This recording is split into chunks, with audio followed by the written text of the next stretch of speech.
So, hey, I'm here in the program. I'm in my second year right now, the third semester.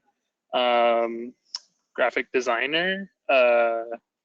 Yeah, I came into the program after working in the field for about 5 years, mostly doing like commercial stuff in Seattle, Washington.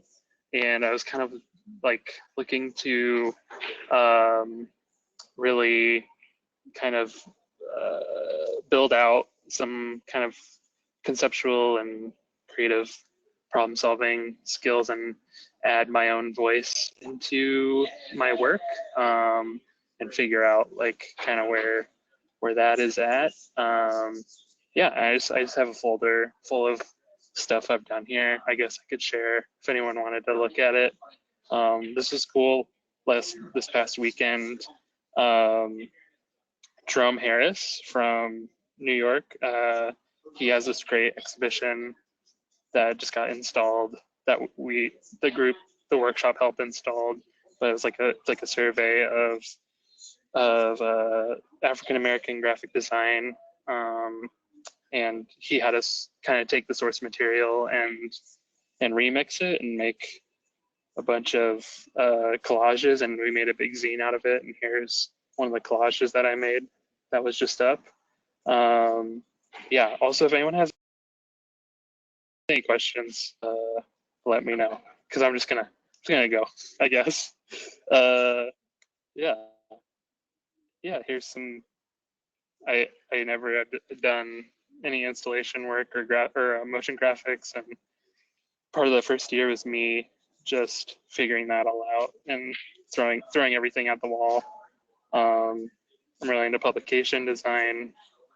Uh, Here's a collaboration I did with someone else in the program, Camilo. He's an illustrator or comic artist. So uh, we collaborated on this kind of publication, and it's laid out in Spanish and English. And that was something that I was really interested in coming in here, is collaborating with other people. And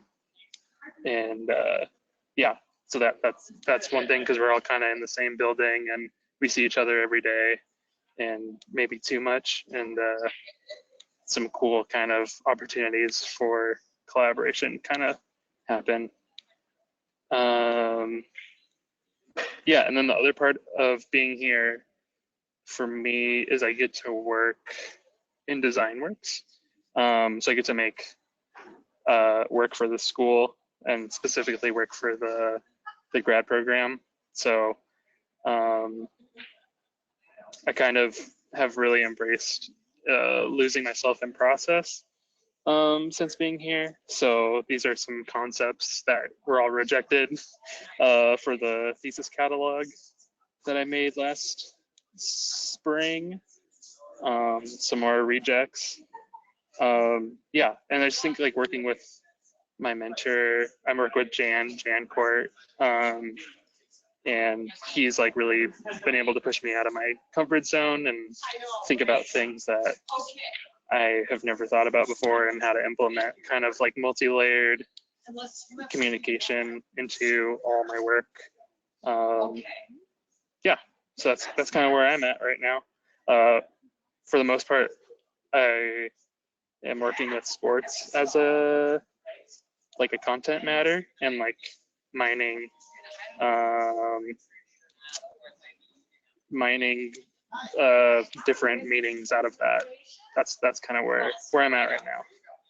But yeah. Those are Yeah, great. Yeah, those are this great, is great work. okay. So it's really Cool. beautiful. Sorry, Patrick. I didn't want you feeling like you're hanging out there dangling on the line.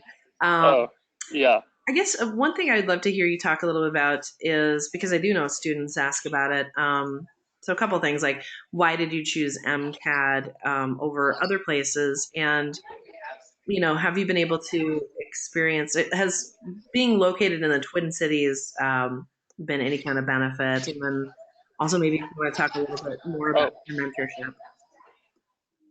yeah. I think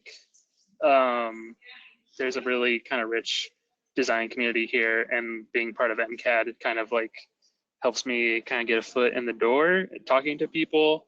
Like I was able to make connections with people who work at the Walker Art Center, and their design team there is really incredible.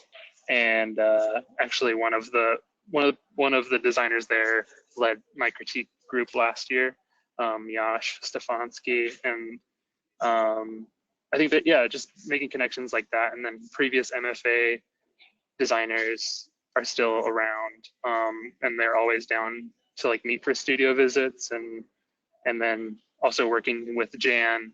Jan's been teaching here forever, and he knows a bunch of people that I've been able to invite and have conversations with. And have you been able to take advantage of any of the undergraduate courses? Have you done any like auditing at all, or? Oh yeah. Okay. Yeah, so I last semester, or in the spring, I was in motion graphics course with Peter Steineck, and I was able to sit in on the class there and help learn some motion graphics stuff. And then this semester, I'm in actually a continuing education course, which is more of like a practical sort of thing. It's like a print production course, but I just wanted to brush up on some of my more technical kind of print basics before I go back out into the field and feel more confident in that. So there's one that for technical and kind of practical skills, that's kind of where I'm using that to kind of to flesh out that tool set, I guess, that I have. Yeah. So we have a pretty good question here just about the portfolio, and I'm wondering if you have any thoughts about it as well. But the idea of coming in with a portfolio that maybe is fairly interdisciplinary and has a lot of different work to show. How would you, suggest like a student go about preparing their portfolio for admission? When you were putting yours together, what were some of the things you were thinking about?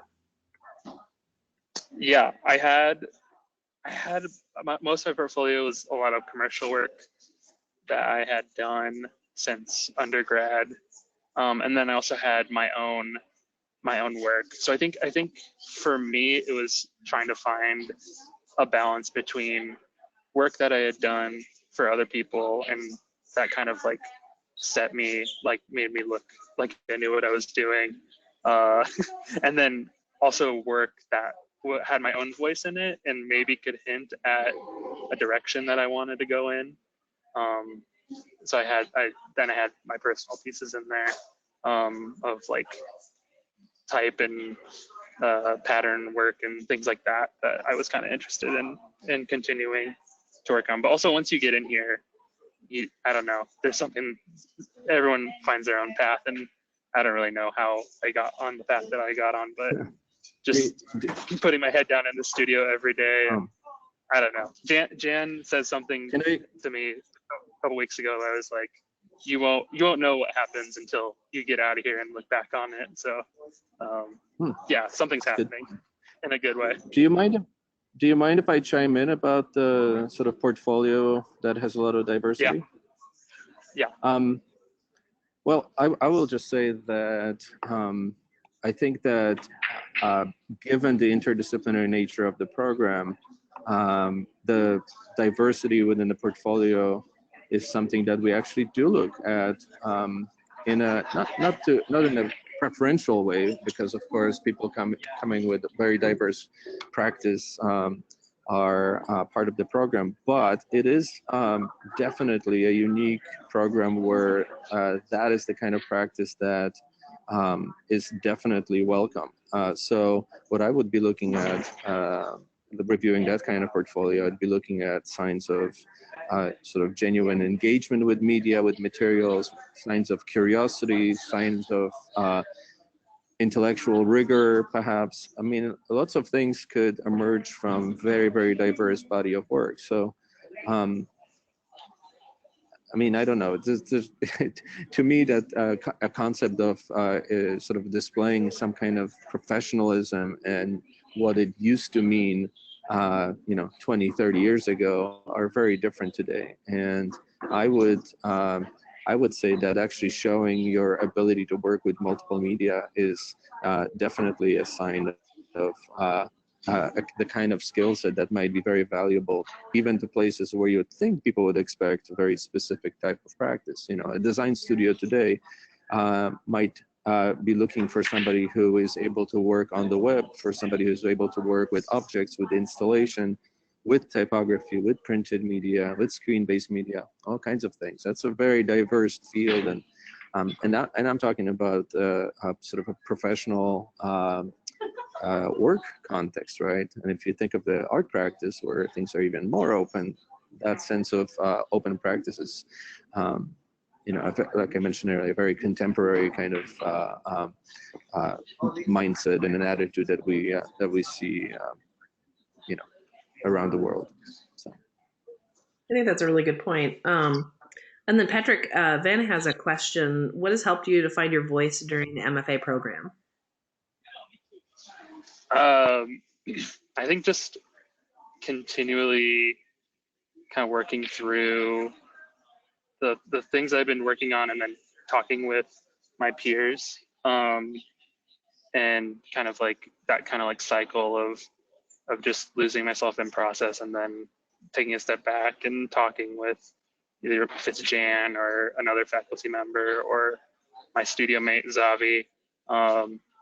I think that has helped me kind of find where I'm at, and then I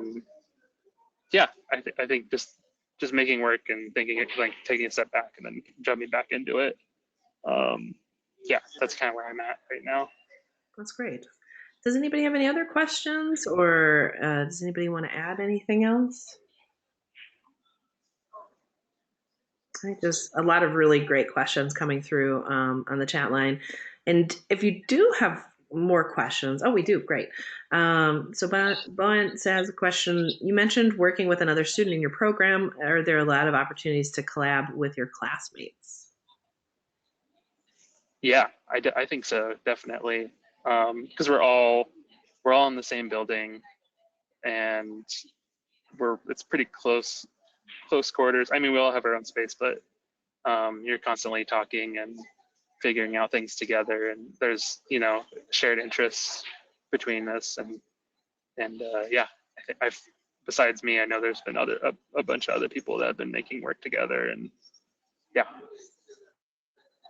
And I think it's maybe not as common, but I think there is opportunity to collab with undergraduate students as well.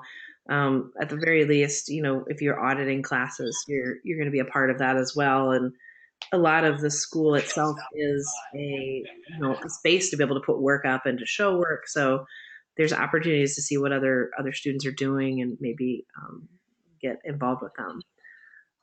So Chris has a quick question. Is there a webinar on the MAGWD program, the Master of Arts in Graphic and Web Design, and how does that curriculum differ from the MFA course? So the Master of Arts in Graphic and Web Design program, we definitely do have a webinar, and I can send you information on that, Chris. But it's a lot different. So the MFA program is 60 credits. The MA is 30 credits. So that right there is one of the big differences between the two. The MA program is designed for essentially working adults who are usually working in the field or working in a similar field or want to get into the field of graphic and web design and have limited time to be able to do this. With the MFA program, you really are taking those 2 years and you're investing those 2 years in yourself, and you step out of your life to a certain extent to be able to pursue that. I can send you more information on the curriculum differences, but I would say that with the MA program, it really is more structured around learning graphic and web design. You kind of pick a path, go towards graphic or web design, and it isn't as interdisciplinary. It isn't quite as open. The program isn't quite as open, and there isn't that mentorship model either. So I'm happy to send you more information on it.